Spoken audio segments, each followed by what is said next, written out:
I know you like Chinese Kung Fu. Maybe you want to learn Kung Fu. But what would happen if you got injured whilst training? Well, then let me hereby sincerely recommend to you the traditional Chinese medicine, medicinal liquor. During ancient times in China, as great Kung Fu masters practiced their skills, it was unavoidable for them to incur all kinds of injury, such as from falls, tumbles, sprains, or strains. And for the treatment of such frequent injuries, the Kung Fu greats would either turn to their trusty medicinal liquors or medicinal plasters. Well, just a little bit of medicinal liquor, first warmed in the palms and then applied to the affected area, and you'll be right in no time. Just what is it that makes medicinal liquor so effective so quickly?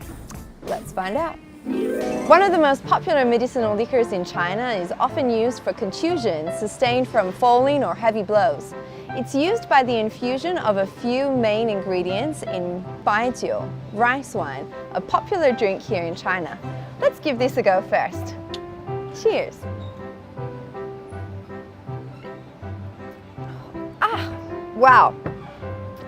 It's pretty strong stuff. Whew, a little bit spicy, a little bit sweet, and very warming on a cold winter's day. One of the most important ingredients is menthol, which we're all familiar with in the West. Clears the sinuses right out. And here we have cowless aerosides. Let's give it a try.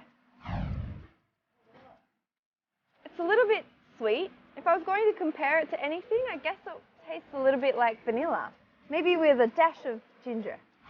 And here we have cassia twigs. Yep, looks like a bunch of twigs.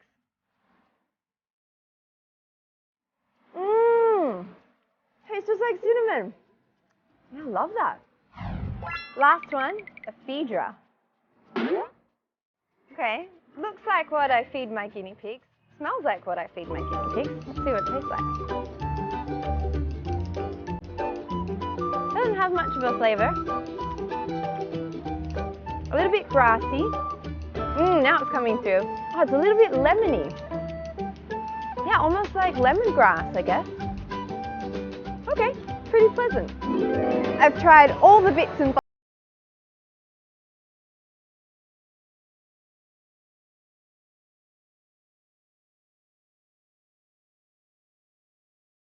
of Jet Li. In one of his movies, he brought back to life the revered figure of recent Chinese history, a great Kung Fu master, Huang Feihong. Huang Feihong began learning Kung Fu when he was a small boy. And through self-practice and exploration, he developed the very impressive shadowless kick and tiger crane boxing skills. He also went on to build the Porcelain Medical Center, where he healed the wounded and rescued the dying. He was later hired by the famous General Liu Yongfu to be the Chief Military Drill Officer and Chief Medical Officer of the Black Flag Army at the end of the Qing Dynasty 100 years ago. Huang Feihong became an expert at treating all kinds of external injuries, and the medicinal liquor of the Porcelain Center he created is still popular today. Apart from medicinal liquors, there's also another pretty nifty type of traditional Chinese medicine known as gaoyao, medicinal plasters, great at relieving inflammation, swelling, muscle and joint pain. Much like plasters such as band-aids, Chinese medicinal plasters are thin strips of sticky fabric that are applied to the skin. And that's just about where the similarities end. Chinese medicinal plasters give off a strong smell, thanks to all of the medicinal ingredients that they are infused with. Secondly, once applied to the skin, they give off a lot of heat, which can last up for hours. Thirdly, they are incredibly adhesive, much like a strong piece of gaffer tape.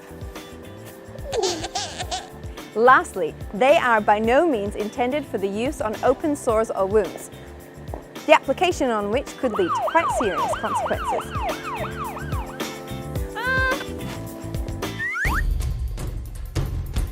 Whether your dream is to become a great Kung Fu hero or a great Kung Fu master, remember that behind all of that glamour is a struggle of blood, sweat and tears. But As long as you keep a box of medicinal plasters and a bottle of medicinal liquor handy, well, you'll be one step closer to your dream.